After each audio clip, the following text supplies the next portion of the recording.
Diretso na po na nagtago si Gutesa, yung testigo po na mas familiar pa sa affidavit po na in-execute, mas familiar pa si Marcoleta kaysa sa kanyang witness.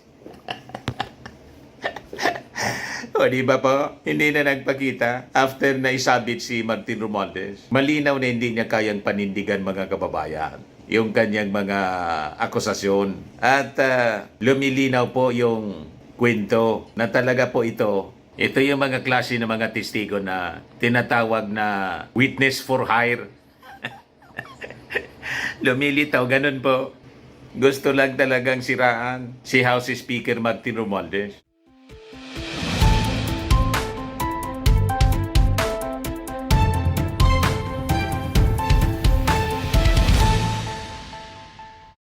Mga kababayan, si Dante Maravillas. Ito na yung pag-resume ng Senate Blue Ribbon Committee investigation sa pamumuno po ni Senator Ping Lacson sa flood control scandal.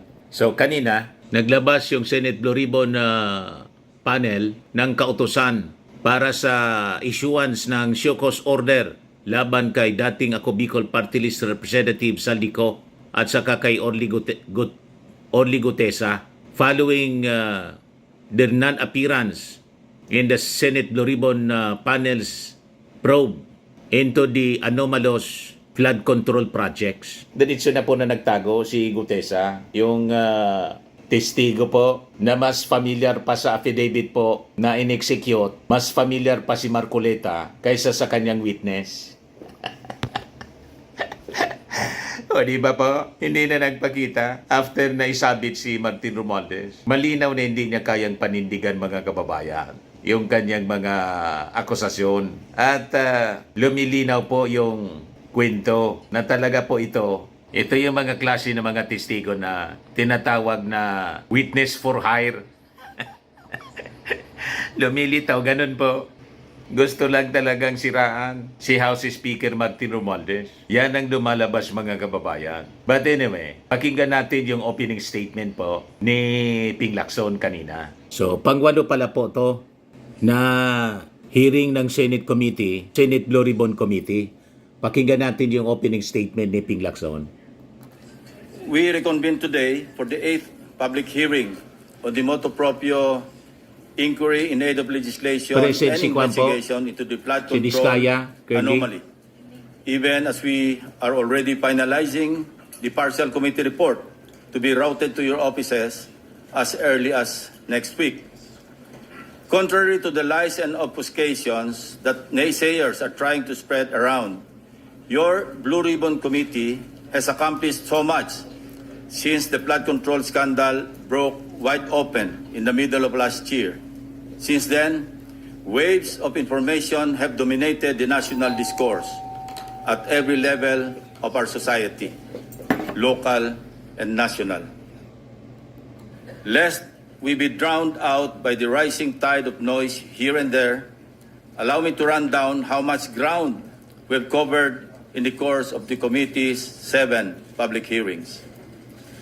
Since the Bulacan 1st District Engineering Office was exposed as the epicenter of the biggest corruption saga in recent history, your committee was able to hear and record the sworn testimonies of DPWH District Engineer Henry Alcantara, Assistant District Engineer Bryce Hernandez, JP Mendoza, and the rest of the so-called BGC boys, and laid bare their collective splurging of billions of pesos in several casinos, made possible by their indispensable roles in a mafia-like scheme, not from extortion for protection activities involving business establishments, but through an elaborate conspiracy in siphoning funds from the country's national budget intended for flood control projects to protect lives and properties of Filipinos in low-lying areas.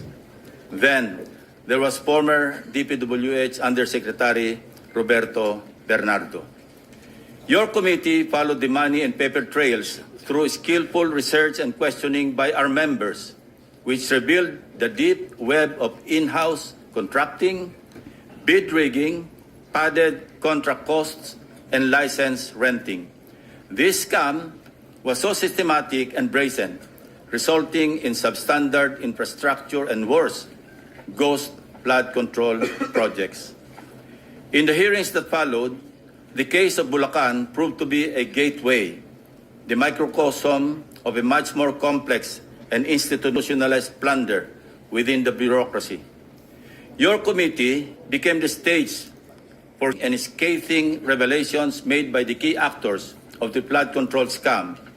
We conduct these hearings with such fairness and integrity that those with the truth felt motivated to come forward to testify, while others became tentative and unsure of which path to trek. Let me emphasize one point. We always go where the evidence leads us.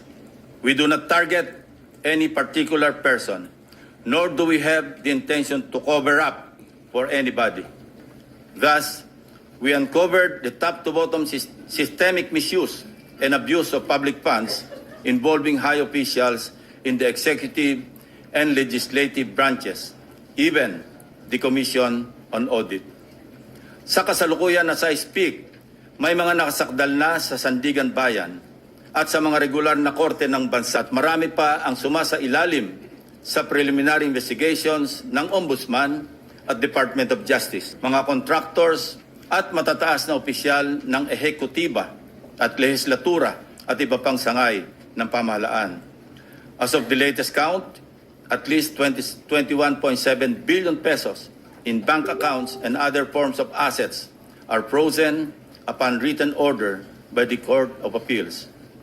May mga sumasailalim na rin sa Witness Protection Program ng DOJ upang tumulong palakasin ang mga ebidensya habang nangangako na magre-restitute ng napagkasunduang halaga sa ilalim ng mga pinirmahang Memorandum of Agreement with the WPP tungo sa logical conclusion ng mga klasong plunder, malversation of public funds through falsification, violations of anti-graft laws at iba pang krimen.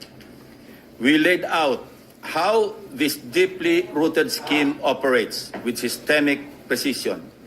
It involves a network of actors, namely the contractors group who collude amongst themselves to rig public biddings and monopolize flood control projects, key DPWH coordinators, manage project allocations, and orchestrate the collection and delivery of kickbacks and intermediaries, agents, or bagmen who received these illicit funds allegedly in behalf of their principals. Naging daan din ang mga pagdinig ng komite upang mabuklat ang usapin ng conflict of interest sa Philippine Contractors Accreditation Board or PCAB. We also flagged blacklisted companies resurfacing under new names, the RAM practice of license renting, and the awarding of billion-peso contracts to severely underpriced firms. Modesty aside, but significantly, your committee paved the way for the implementation of landmark transparency reforms in our national budget process. These include our transition to live-streamed and open BICAM that detailed budget amendments, insertions, if you like, that are now traceable to their proponents. Not to mention stricter safeguards to ensure that no vague or undefined infrastructure projects are included in the General Appropriations Act. Let this serve as a warning to skeptics, detractors, and hijackers who exploit the vulnerabilities and anger of our people to deepen the fault lines of our nation during these trying times. Your noise will not silence the truth. Neither does it provide any help in our investigation. Your noise cannot convict and won't even indict the malefactors in this flood control mess. Only evidence does. Para ipangalandakan ninyo na inutil at walang silbi ang Blue Ribbon Committee is not only insensitive to its members, but an insult to our fellow Filipinos who have consistently followed and monitored our hearings and participated in the trillion peso march, the clergy, students, ordinary workers, and all concerned citizens who became aware and exposed to unbridled and systemic corruption, mainly made possible by the Blue Ribbon Committee hearings, and the media, who served as a powerful tool in bringing to the households, eateries, barbershops, etc., the details of each and every hearing of your Blue Ribbon Committee. With all that being said, as the chairman of this committee, I say to you, shut the F up. Let us now resume our hearings.